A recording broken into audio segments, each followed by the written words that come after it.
My name is Daniel Carter, and last month I turned 50 years old. A milestone birthday, right? Half a century of life, a quarter century of marriage, 2 grown kids I thought I raised well. I figured if there was ever a time for my family to do something meaningful, this would be it. For weeks leading up to the day, my wife Melissa kept smiling at me with this mysterious sparkle in her eyes. "Just be patient," she'd say every time I asked if anything was being planned. Our daughter Chloe, 20, started acting coy, hinting, "You're gonna love what's coming." Even Brandon, our usually aloof 23-year-old son, was unusually involved and dropping vague clues. I'll admit I started to get excited. I imagined maybe a surprise party or even a weekend getaway. I didn't expect anything extravagant. We're not a flashy family. We're comfortable, but college tuition and apartment down payments keep us grounded. Just last month I gave Brandon $4,000 for his first apartment. That meant postponing replacing my decade-old pickup, but I didn't complain. I never do. That's what dads do, we provide. Melissa's father, Frank, even called me, which he never does unless he needs help with something around his house. He casually asked which day I was taking off for my birthday. That should have tipped me off, but I assumed it meant he was in on the surprise. I figured maybe he was helping them plan something. I requested Tuesday off, the actual day of my birthday. But at 6:15 a.m., my boss called in a panic.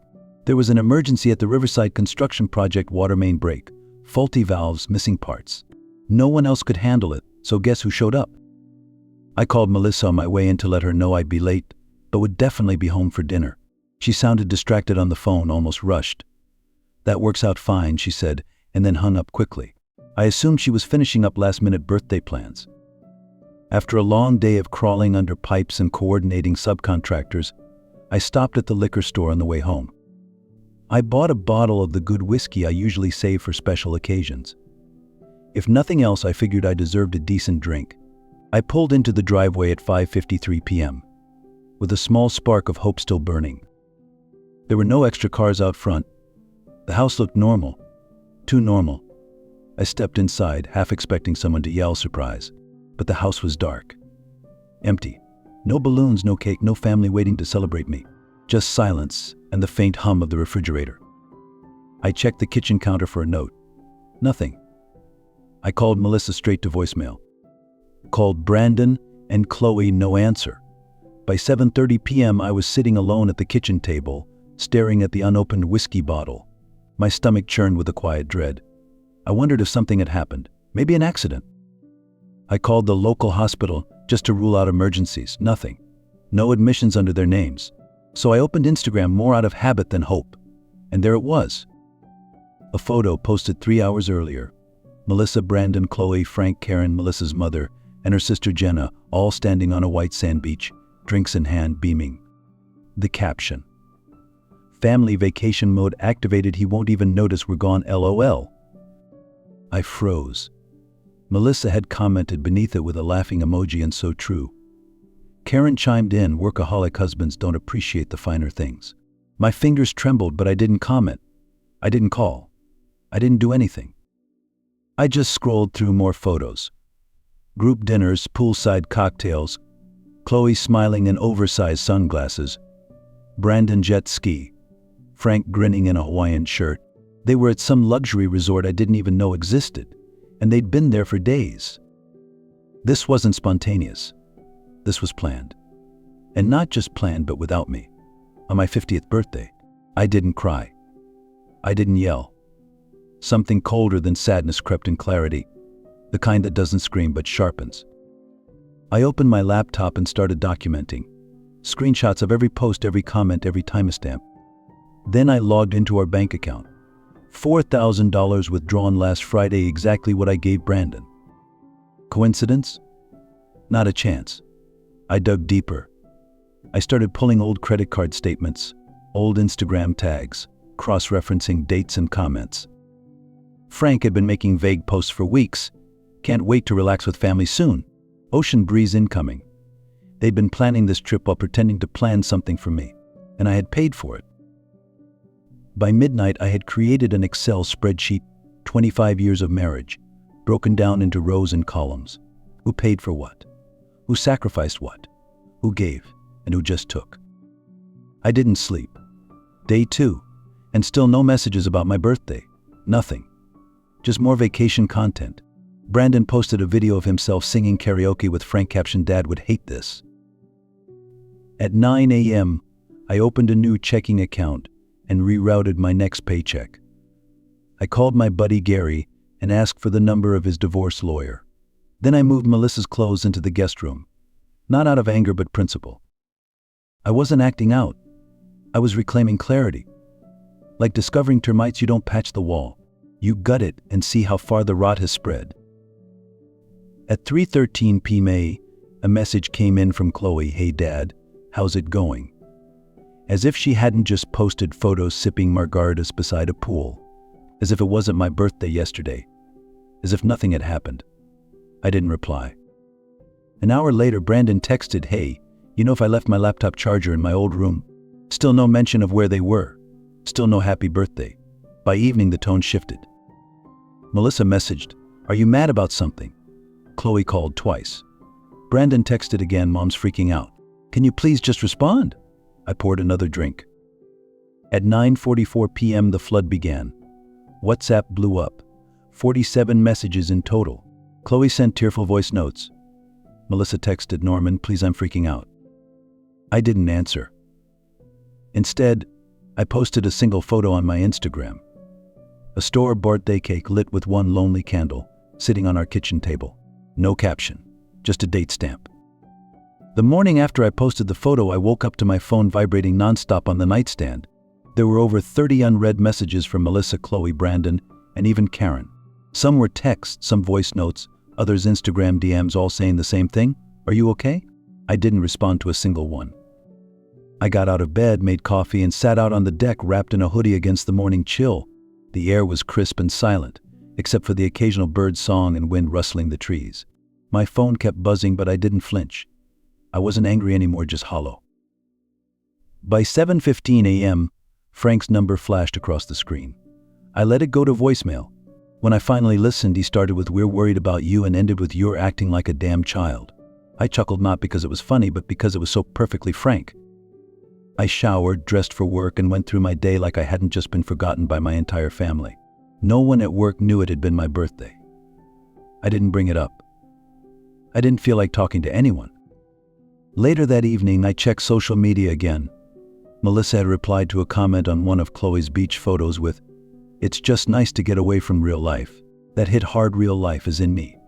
I was the burden she needed a break from. I sat down at my laptop and created a new folder. I began saving every screenshot, every caption, every bank transaction I could find. I needed proof, not for them, but for myself. Proof that I wasn't crazy. When I opened the credit card statement for the joint account, my heart sank. There was a second card I didn't even know existed, under Melissa's name. The balance, $113,000 in debt. Spa visits, designer clothes, brunches with Jenna that cost more than our grocery bill for a week.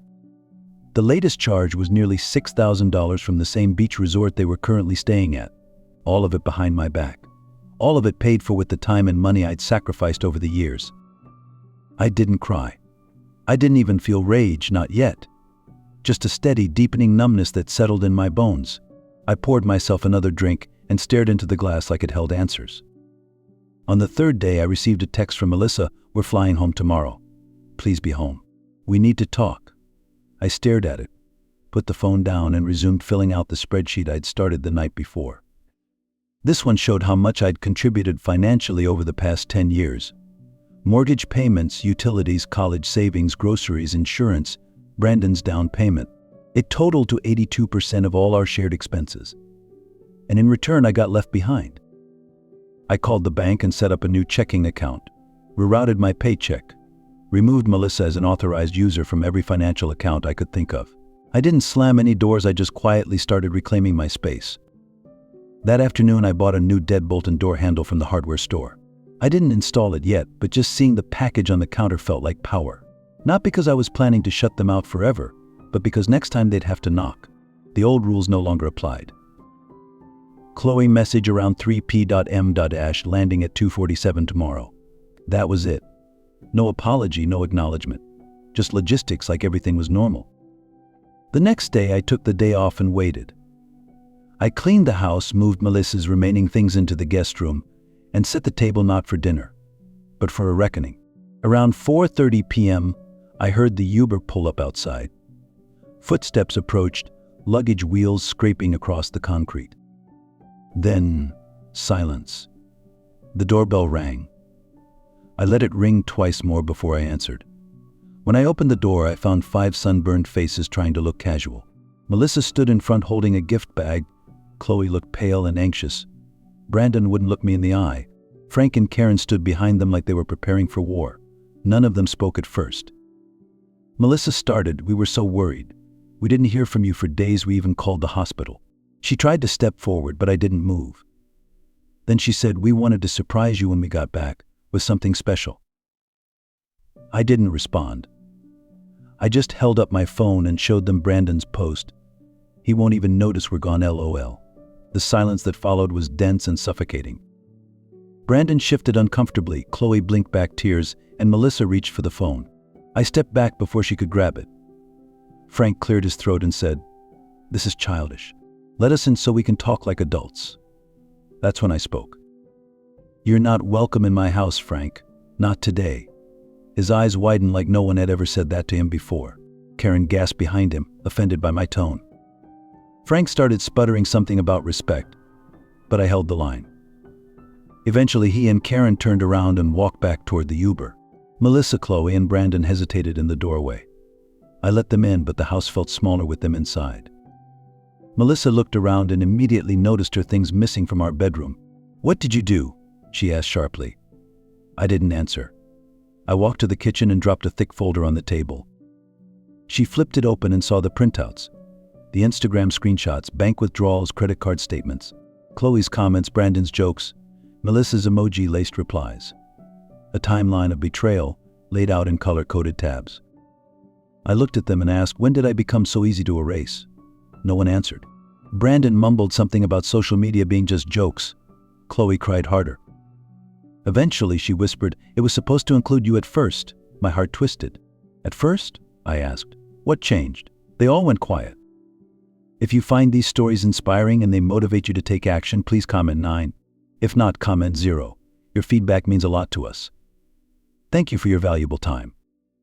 Melissa finally admitted that Frank had floated the idea of a family reset, that maybe a break from my so-called negative energy would be good for everyone, that they didn't think I'd notice or care. And the worst part was, they almost weren't wrong. I had worked long hours, missed dinners, said maybe next time more than I should have, but I thought I was doing it for them. I kept the lights on, paid for school, built the life they enjoyed, and in return I got left out of it. Brandon stormed off to his room. Chloe went upstairs, sobbing quietly. Melissa stayed behind, staring at the evidence. She didn't cry. She just looked, defeated. "You're really going through with this?" she asked. "Over one trip." I didn't answer. But my silence said everything. That night I didn't sleep. I sat at the kitchen table staring at the folder. The numbers, the receipts of a life lived in quiet service. Melissa had gone to the guest room, Chloe to hers, and Brandon hadn't come back out since slamming his door. The house was full, but I'd never felt more alone. I wasn't sad I was done. Not the loud kind of done that slams doors or screams in hallways. The quiet, irreversible kind that settles in your bones like winter frost. The kind you don't come back from. At 5:45 a.m., I made coffee and turned on the porch light. I stared out into the dark, calm street as the sun began to peek over the rooftops. It felt like the first morning I'd seen clearly in years. Then I walked back inside and opened a new spreadsheet. This one wasn't about money, it was about time. Little league practices, school pickups, late night runs to the pharmacy, weekends fixing Chloe's science projects. I listed every moment I remembered, even the small ones, because the world had forgotten, but I hadn't. At 9 a.m. I began phase 2. I called the credit card companies and removed Melissa as an authorized user from all accounts. Then I logged into our mortgage system and updated the payment source to my new account. Lastly, I changed the Wi-Fi password and installed a passcode on my laptop. I didn't do it to be petty. I did it to make a point: this house runs because I make it run. And from now on, they were going to feel the weight of that truth. If I was invisible to them, They'd have to learn how hard life is without the ghost they never noticed. That evening, the messages started shifting tone. Brandon texted, "Dad, seriously, this isn't funny anymore." Chloe left a note on the counter, "Can we talk?" Melissa hovered around like a storm cloud, saying nothing but slamming every cabinet she opened. Then came the voice message from Chloe. She was crying, saying she'd wanted to call me on my birthday, but had been told it would ruin the surprise. She said Grandma Karen told her to just go along with it and Frank paid for most of the trip. I nearly responded, nearly.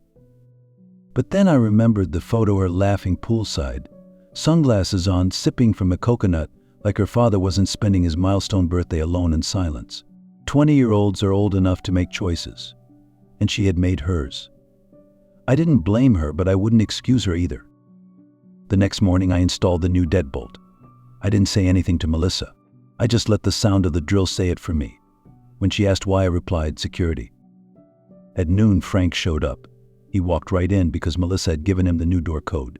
I was microwaving leftovers when he started in. "This has gone on long enough," he barked. "You're tearing the family apart over a misunderstanding." I didn't yell. I didn't argue. I just looked him in the eye and asked, "How much did the resort cost, Frank?" He blinked, confused, then scoffed, "It's not the point." "It is to me," I said, "because I paid for your vacation without even knowing I wasn't invited." He puffed up, defensive now. "I spent $8,600, okay? For 5 people, 5 days. I was trying to give them something they deserved." My jaw tightened. I asked him if he knew how much was in Chloe's college fund. He didn't. $25,000, I said. "Scraped together over years, $500 at a time, while you were sipping cocktails on my dime." His face turned red. He stammered something about providing opportunities. I cut him off. "You taught them it was okay to exclude the one person who sacrificed the most. You showed them loyalty is optional if it gets in the way of a good vacation. Then I told him to leave my house or I'd call the police." He left. Melissa exploded that night. "You're cruel," she said. "Jealous that you could never give them the experiences my father can." I stared at her for a long time and then said maybe. But I gave them stability, food, protection, and I gave it for 25 years. That used to mean something. She moved into Jenna's the next day. Brandon stopped texting entirely. Chloe started visiting more, usually when her mother wasn't around. The house felt quieter, but not emptier. Melissa's family rallied around her online.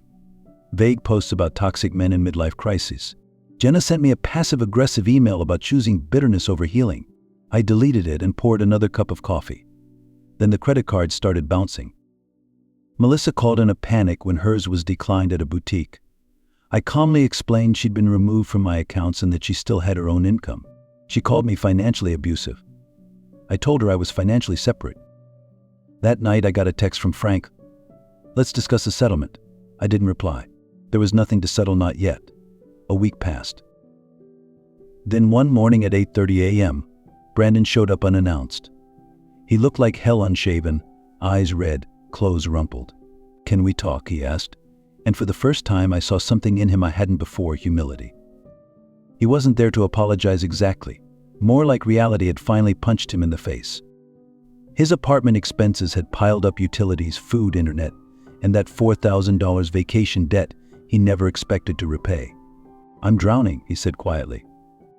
I didn't say "I told you so." I made him breakfast, handed him a pen and paper, and taught him how to make a basic budget. We spent the next 3 hours walking through what rent, insurance, groceries, and credit card interest really looked like. He listened. He didn't say sorry, but he did something better. He deleted every social media app from his phone. "I need to get my head straight," he said. "Can I come by Sundays for help?" I nodded. Later that night I found Melissa's Facebook post. It was long and vague, about healing after betrayal and being misunderstood. I didn't comment. The people who knew me knew the truth, and the ones who didn't matter.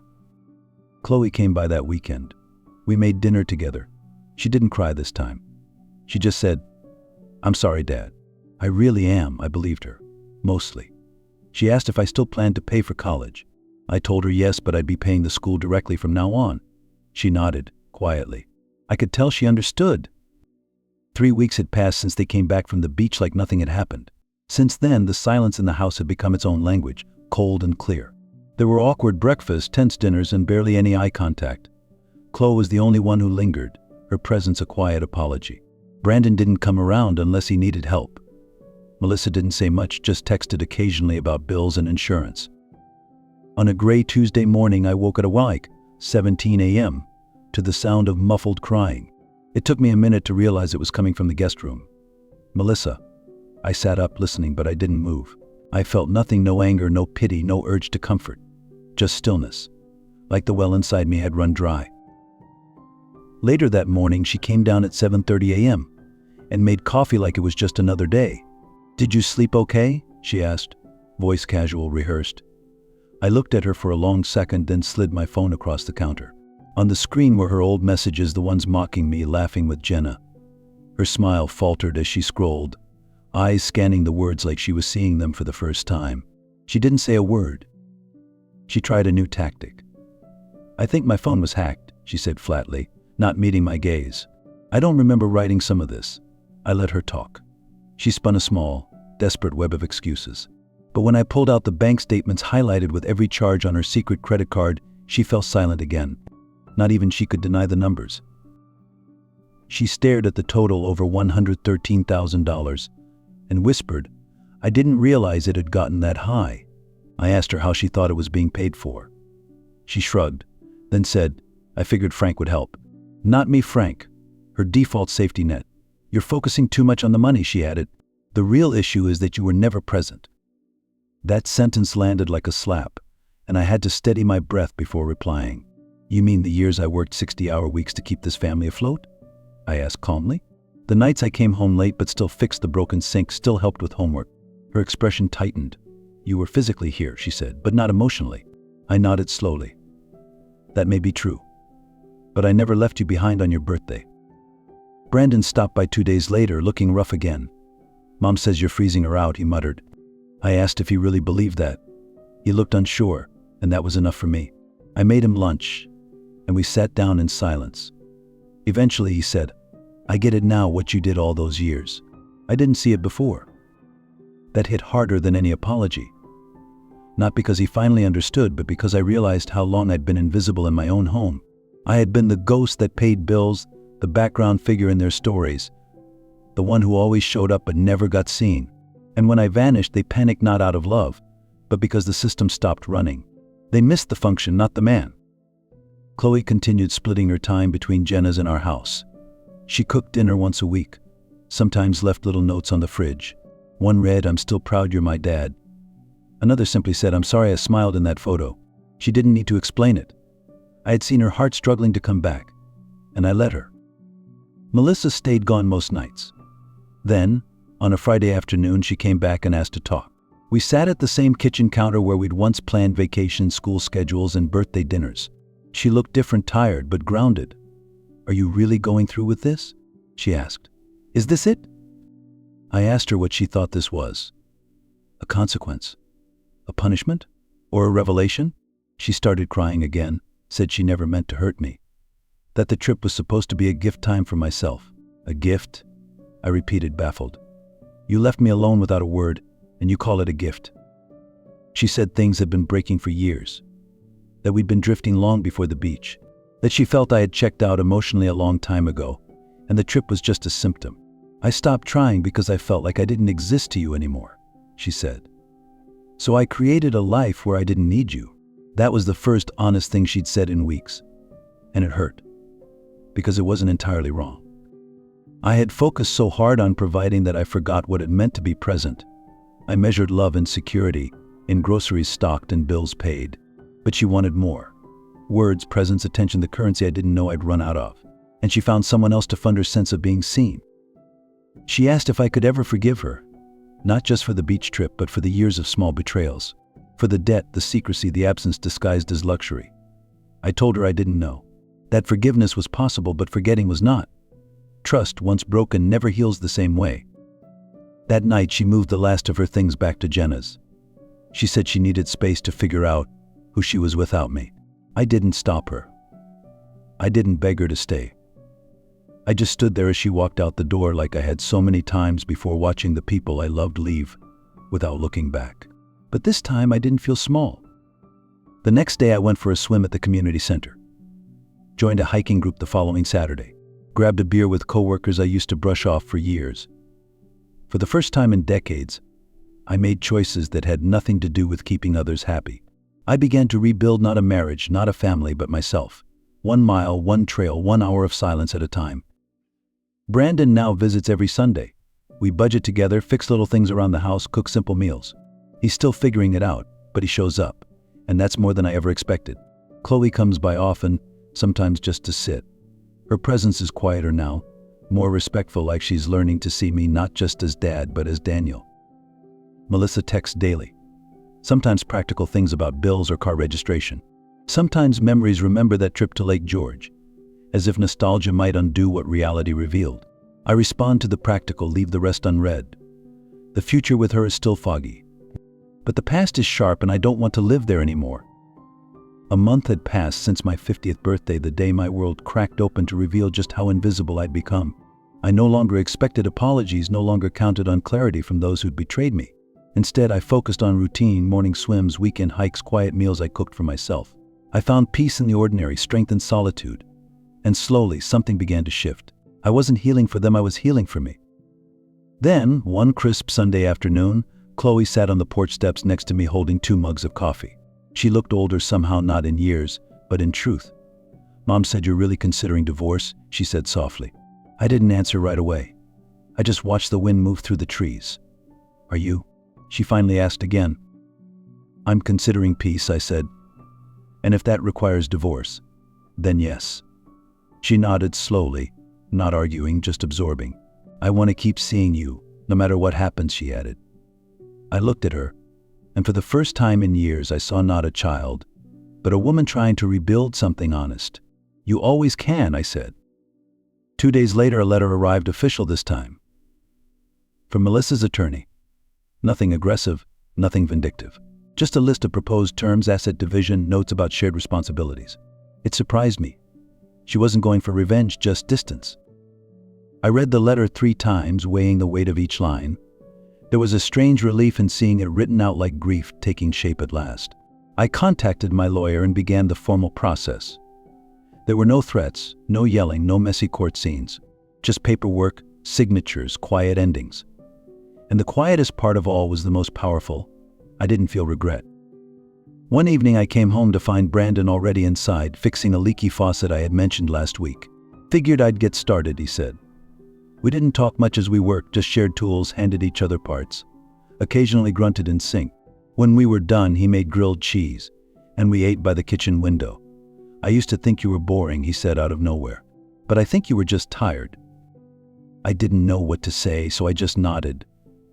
"I was always trying to make sure no one else ever had to be tired," I said finally. He leaned back in his chair and looked away, blinking fast. "You did that," he said. "We just didn't see it." I didn't press him for more. That was enough. Melissa texted later that week, asking to meet one last time, neutral ground, coffee shop downtown. I agreed, mostly out of curiosity. When I arrived, she was already seated, hands wrapped tightly around her cup. "You look better," she said, lighter. I nodded but said nothing. She started in with small talk, but I didn't bite. I wasn't there to reminisce. After a few awkward pauses, she finally asked, "Do you hate me?" The question caught me off guard. I took a breath, then answered no. "But I don't trust you, and I don't think I can again."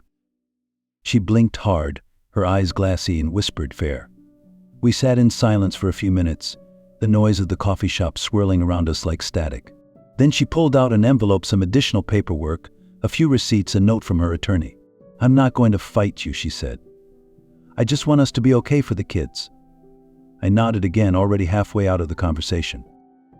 On the way home, I didn't feel angry or sad. I felt light, like someone had untied a rope around my chest. I rolled down the windows and let the wind slap against my face. At a red light, I caught my reflection in the mirror.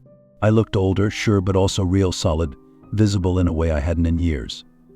For once, I liked what I saw. Chloe dropped by that weekend with a stack of old family photos. "Thought you might want these," she said. We went through them together: birthday parties, soccer games, vacations with cramped cars and cheap motels. My face was in most of them, smiling, present, reliable. "I didn't realize how much you were there," she whispered. "None of us did." We hugged for real this time. No guilt, no sadness, just mutual understanding. She left soon after, and I sat there for a long while, holding a photo of us from the beach when the kids were 10 and 7. Back when a beach day meant PBJ sandwiches and sunscreen wars, not exclusion and betrayal. I smiled at the memory, not because I wanted to go back, but because I finally knew my worth in that story. I had always been the foundation. That night, I changed my social media status from married to it's complicated. Not out of bitterness, but as a simple act of truth. Life is complicated. Love is messy. Families fracture, but dignity, that's simple. In the weeks that followed, the world didn't fall apart. I went to work, paid bills, watered the lawn. I joined a book club, fixed the garage door, even tried yoga once. Some days I missed the idea of a family, but not the reality of what mine had become. And on most days I felt free. Free from the pressure to be everything for everyone while being nothing to myself. Free from the invisible ledger I'd kept in my head for years. Free from the weight of loving people who only noticed me when I disappeared. And free, finally, to build something new with my hands, my time, and my heart. Not for them, for me. I never got that beach vacation. But I did get something better. I got my name back. I got my voice back. I got to stop being a ghost, and I was no longer invisible. If there's one thing I've learned from all of this, it's that silence speaks louder than words, especially when you've been ignored for too long. For years I showed up. I paid the bills, kept the lights on, stayed late at work so my family never had to feel the cold bite of uncertainty. I thought that was love. I thought consistency was enough. But I was wrong. Love is more than showing up, it's being seen when you do. I gave everything to people who stopped looking. And the scariest part, I didn't even notice I had disappeared. Until the day they left me behind without hesitation, I truly believed I was valued. That's what hurts most, not the trip, not the lies, but realizing that somewhere along the way, I allowed myself to become invisible. But here's the truth that saved me: you don't owe anyone your silence when your soul is screaming. You don't have to be the dependable one forever if it means they forget your humanity. You are not a background character in someone else's life story. I learned to stop begging for a seat at a table I paid for. I stopped keeping peace that only cost me pieces of myself. I started choosing me, not out of selfishness, but survival. So if you feel like no one notices you until you're gone, go disappear, work in the shadows, rebuild. And when you return, do it on your terms. You'll be surprised how peaceful it feels to no longer need validation from people who never truly saw you. I'm not bitter, I'm awake. And now I live in a world where I see myself clearly for the first time in decades. Not as a paycheck, not as a placeholder, but as a man who walked through fire, didn't scream, and came out stronger. If you're in the shadows right now, let me say this: your worth isn't defined by their attention. It's defined by the strength it takes to walk alone, rebuild quietly, and return with your head held high. I may have been invisible once, but not anymore.